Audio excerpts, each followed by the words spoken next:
Hello, and welcome to IRI Growth Insights, featuring IRI thought leaders, industry partners, and guests. For more than 40 years, IRI has been known for its invaluable data, but these podcasts delve into the insights the data reveal to fuel market disruption and market growth for those in the CPG, retail, healthcare, and media markets. I'm your host, Joan Driggs, coming to you from IRI's corporate headquarters in Chicago.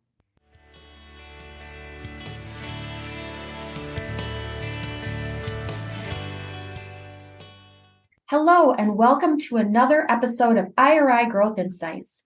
In fact, we're going to have to change that name because very soon we will be announcing our merged name with NPD.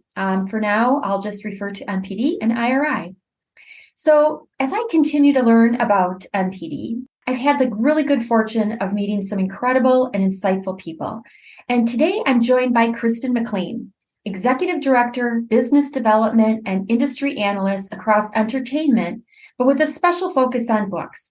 And you're wondering, okay, why books? Well, in speaking with Kristen, I've learned about the connection between the books that consumers are buying and reading and their behavior, a lot of which kind of plays out in the consumer goods and the general merchandise industries that we cover.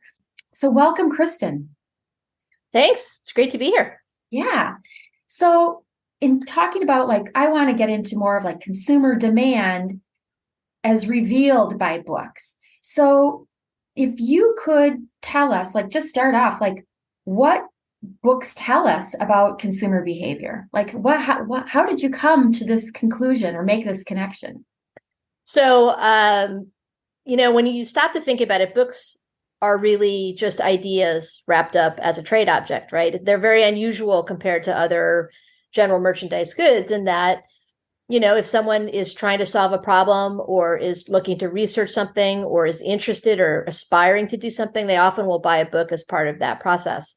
So because the books data is very deep, so our data set, which is called BookScan, tracks the US trade book market, meaning the consumer part of the book market.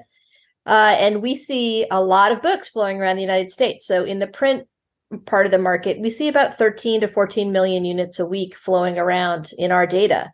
And underneath every single one of those books sold, there is a subject code. We have about 6,000 subject codes in the data.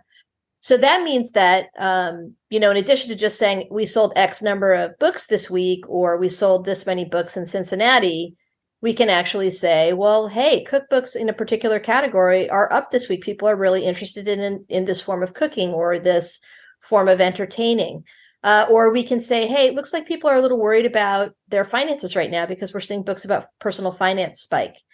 Right down to very, very what I call quiet signals. So for instance, we had a client in the outdoor sporting goods business come to us and say, hey, there are a lot of new people in our hunting department. We don't really understand what's going on. Can you take a look and see if you can help us explain this?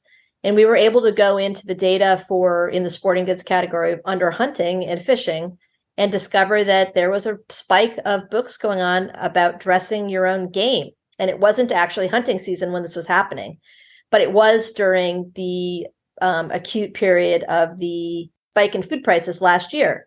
So what was happening was people were getting much more serious about the idea of hunting and prepping their own food off the land. So it's super fascinating, and it's my great pleasure to work with this data every day and to really look for these types of signals coming out of it. I think this is so fascinating. And now I'm going to ask about books on raising your own chickens because egg prices are through the roof. So I'm guessing that people are going to want to start raising their own chickens. We definitely have books about raising your own chickens. We have books about farmsteading, homesteading, all of that stuff. And, so when the pandemic started, it was almost like a Maslow's hierarchy of needs. We could see exactly what people were thinking about in the data. So, for instance, books about canning and preserving spiked immediately. People started to think about, basically if they're going to have to stay inside their house and they were going to have to stockpile their food. There was definitely a spike in pickling and in canning. And also, of course, everybody knows about it, but bread making went crazy right away. So, it's just a super interesting thing to watch. So, you trended like, or you were able to like map out that consumer behavior throughout the pandemic. And bread making, like for me, that's a natural one that I just don't hear about it anymore. So have you seen some of these things keep up, or some of these behaviors kind of fall off? So in this, like specifically in bread making and baking generally, we definitely are seeing sales off of what they were at the high point, which was really the 2020 into winter 2021. That was really the high point for that. But I will say that cookbooks generally, and many of the things that people took up during the pandemic, things like crafting and hobbies, they're still above where they were in 2019. So the fact that people had a good long time to, explore some of these things has definitely made them hold on to some of this behavior. Some of this behavior is sticky. But, in cooking in particular, that for me is one of the most interesting parts of the data that we track, because cookbooks are definitely still up over where they were before the pandemic, but what is selling now is very different than what sold in the first 6 months of the pandemic. So I mentioned that baking is down, but now we're seeing things about quick and easy. We're seeing more crock pot type books selling. We're seeing a lot more one pan, one bowl, one pot type cookbooks. So now what people are looking for are things that will help them as they are now easing back into life at work, where everybody's back to school, and we're more or less back to a version of life where we're having to, be out of the house more and more. It's so interesting because we do have the consumer shopper data that absolutely mirrors what you just said. So consumer surveys, we know that consumers are still making 80% of their meals at home, and that's compared to less than 50% pre-pandemic. So, yep, we're tracking you right there. And I also completely am aligned with your observation that people are looking for more convenient, quick and easy, one pot or easy prep meals, because that's what's trending even with products. We track something every year called New Product Pace Setters, and it's like the top selling products for food and non-food. And what's trending right now are a lot of those convenient options, whether it's frozen or quick and easy prep. That's definitely trending. So this is why I wanted you on this podcast, because it is so interesting and it's just a great observation. And what I really am interested too is that, how does that kind of play out across the store? You mentioned something with like the outdoor and the hunting and people, actually like maybe buying the gear for doing this. So we know that at the outset of the pandemic, like small home appliances just were flying off the shelves, like those crock pots and instant pots that you mentioned. Anything else that you're seeing across the store that might give us some insight into like how some of these behaviors are changing? Maybe that goes across apparel or fitness or outdoor. I have no idea, but any insight that you can provide would be great. Sure. So let's start with since we're just coming out of January, start with what we call New Year, New You types of topics. So things around diet, nutrition, fitness.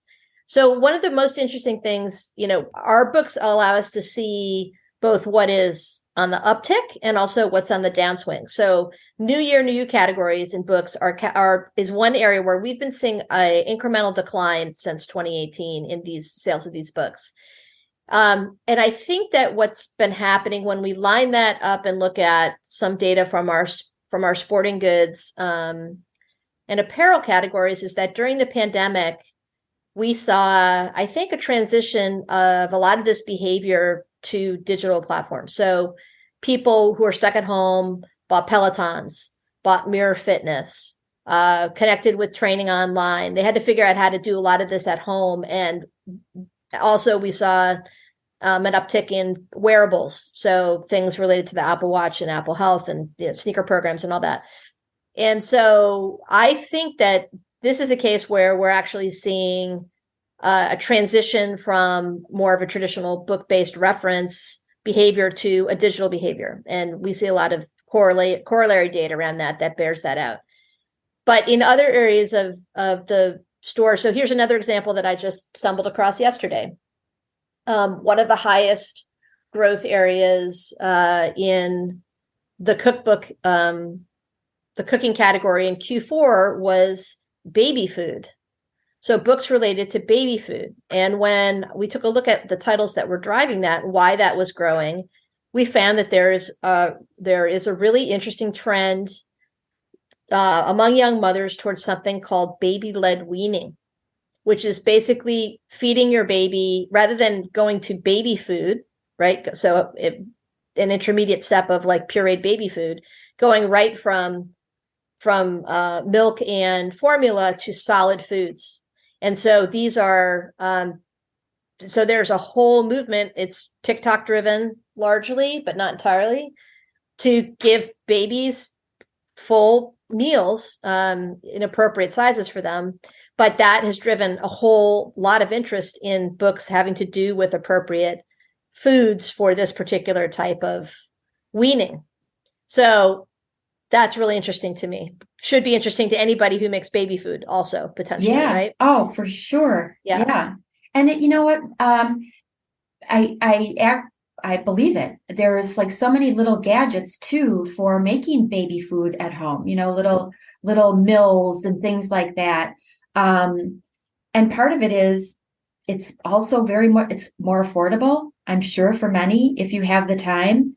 But that could lead to a significant change in the go-to-market strategy for baby food. And we've seen that even generationally, that we see a shift occurring. Maybe it's with like plant-based milks being more popular than dairy-based milks for younger generations. Younger generations interested in different types of meat than older generations. So what is that going to do for demand for very traditional things like pork roast or veal that younger people simply aren't interested in? Yep. I think vegan cookbooks are another area of growth, right now, for the same reason, sort of a real interest in plant-based eating. And I think that's a really nice segue into a larger trend, which we've pinned, that is much bigger than just what we see in books. We're seeing it in many areas of general merchandise, which is a real consumer focus, not a greenwashing focus, but a really significant emphasis on sustainability emerging. And I think that this is very generational. So everybody knows the headlines about the growth in electric car sales, for instance, or, with climate change awareness of plastics and microplastics and all that sort of thing, but it's coming out in other ways. So in our crafting and hobby categories, we see a real interest in mending and in fiber, like crochet and knitting, so handmade goods. We know in our apparel business that we're seeing a very strong trend towards resale. And we know from consumer research that younger generations are way more likely to look for something that they want on a resale site before they go for it new, if they can find it. So there's just a lot of really interesting things. And I think that one of the big takeaways that I try to share with clients, and especially non-book clients, right, are that these days, I think the generation that's emerging right now, for me, like under the age of 35, is one of the most powerful consumer forces that I see emerging. This is the TikTok generation, right? This is the generation of moms who are trading tips on weaning on TikTok. It's very different. And they are buying a lot of products and they're recommending a lot of products. And that, because I think they're fundamentally different than older generations, it's so critical for clients in all of the areas that we serve in our new combined company, that people are looking at very closely at consumer data, because I think that the generations are emerging as quite different. And to your point about, pot roast, right? Like, it's really important to understand who's your client for what kind of food you're selling or what kind of product you're making, and also what younger generations who are emerging are going to be looking for. And I I want to think. make two connections there because I completely agree with you. And I feel like some of those, let's just call them, more traditional meat producers should be on TikTok, explaining to younger generations like the benefits of some of these products, because you have to be where the consumers are. And I also want to comment on sustainability because, again, our data completely matches your own. We do some great work with NYU every year on sustainability in consumer products. And we have found that the younger generations, even though they're the ones who don't have the money to spend on more expensive, sustainably marketed products, they are the ones who are demanding it. Like they over index on a lot of products, even if they're not spending as much money across the board as older generations. So absolutely, again, I agree with you, but I'm just so interested to see how that looks in some of these other categories. I'm so fascinated by that. So I'm also, you mentioned TikTok, but I've heard you mention book talk. So can you tell us book industry followers, what is book talk? So Book Talk is the book influencer community. I mean, literally Book Talk is a hashtag on TikTok that's been used tens of billions of times by now. I haven't looked at it today, but it's tens of billions of times. And so this is a pretty influential area of book influence. 80% of these folks are under the age of 35. That's why for me, 35 is a really important benchmark. And unlike other areas of social media book communities in the past, Book Talk has proven to be extremely strong at converting fans to buyers. So we track about 100 authors that have been embraced by this Book Talk community where they're really excited about them and talking about them and recommending them. And we saw growth among these Book Talk authors of about 46% last year, year over year. And this year it's up 66% above that.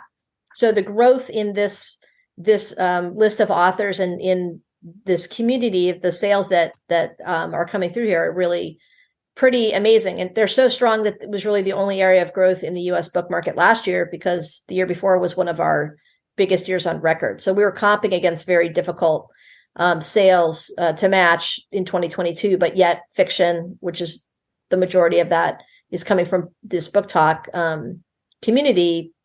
That was very robust, and it's continuing to be very strong. And it's significant enough that it's basically, these are new, in my opinion, it's an emerging readership, so new fans, and they are bringing new authors up. So these are not your traditional authors. These are by and large young authors, very genre driven. So they're big in romance, they're big in thrillers, they're big in fantasy, but these are not, the best-selling authors that we typically think of in these categories. So for instance, Colleen Hoover, who was the number one author off this list last year, sold 14.3 million units of her titles last year after having sold less than 200,000 in 2020. Wow. So it's basically, it's like winning the lottery for her. And it was enough to, her combined sales outsold John Grisham, James Patterson, J.K. Rowling, and Stephen King combined last year. So this is a really powerful, phenomenon. And outside of Book Talk, there are lots of pockets of interest that are driving new patterns. So that I mentioned the baby-led weaning phenomenon that we see pushing cookbooks for baby food. That's a TikTok phenomenon. We've seen a lot of really strong interest in things like horror. We've pinned horror as a pretty strong theme this year. People seem to have a little bit more of a taste for the dark this year. So there is a horror talk hashtag community, which is books, movies, TV shows, apparel, like a whole bunch of stuff in the horror genre that's popping. And another really interesting thing that we found in the last couple of weeks is there was a publisher that jumped onto my list as a high growth publisher that I hadn't really seen before. And I wanted to understand what was driving it, what was driving their growth. And it turned out to be that they publish a series of books called My Little Book of Dior, My Little Book of Louis Vuitton, My Little Book of Chanel. So a whole little series of histories of these popular luxury brands. And when I went, my first stop when I want to figure out why something is growing is TikTok. And so I went over there and I discovered that at the intersection of luxury, collectible, and home decor, there was a whole group of really excited folks who were like really loving and recommending and buying these books. Some of them are buying them because they wanted to have an affordable piece of Louis Vuitton in their home. Like it was a really nice way to bring that brand in. Others were using them as decor. So really excited about, being able to represent their taste on the coffee table.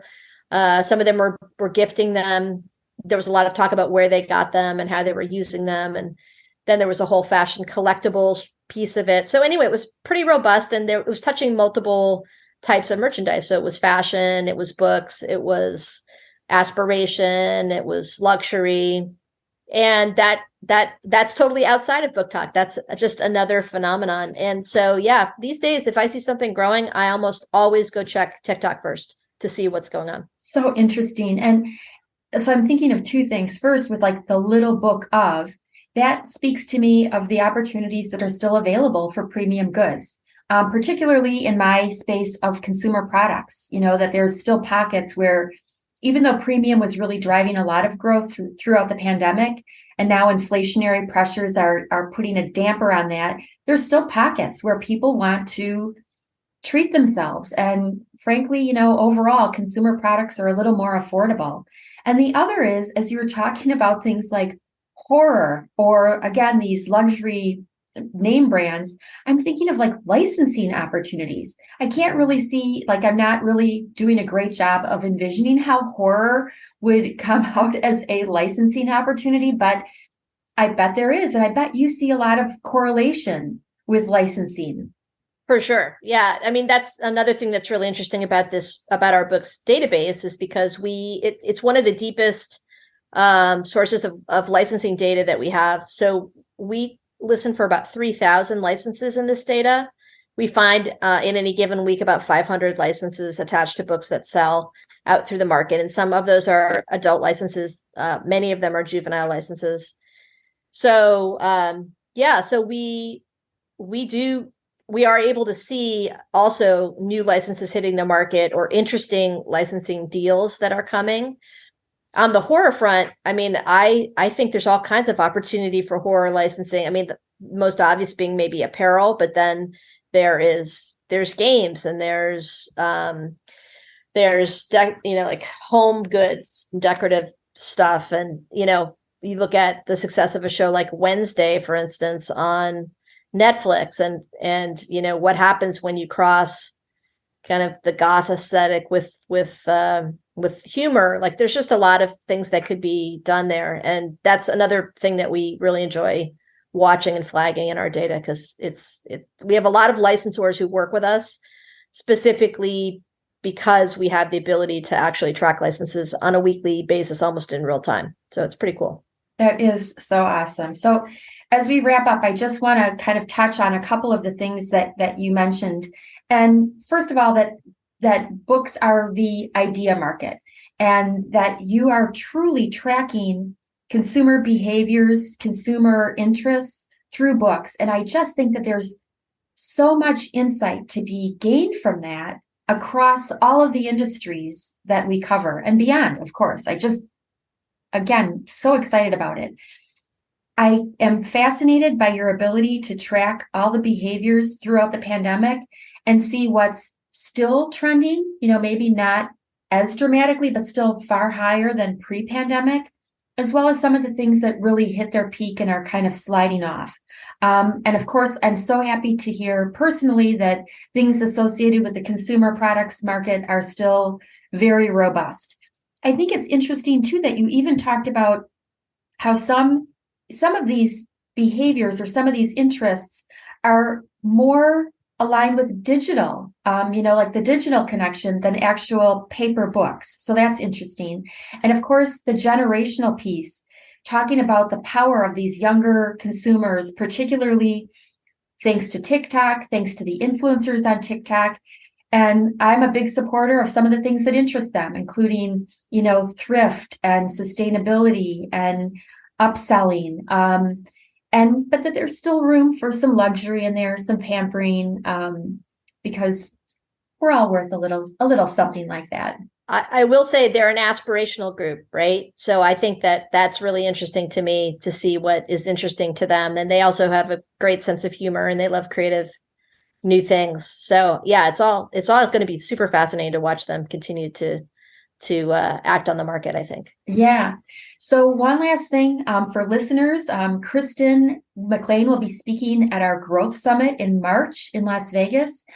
So please check out iriworldwide.com to learn more about Growth Summit and Kristen's participation. And Kristen, I'm so grateful for your time and your insight. It's really been a great conversation. Thank you. Oh, it's been my pleasure. I really look forward to more of these conversations in the future. Absolutely. Bye. Bye, Joan. Thanks. Thank you for listening. Please become a subscriber and let us know what you want to learn more about. We'll serve it up in a future IRI Growth Insights episode. Look for us wherever you get your podcasts and be sure to review IRI Growth Insights. Also, visit us on the web at iriworldwide.com and connect with us on Twitter, Facebook, and LinkedIn.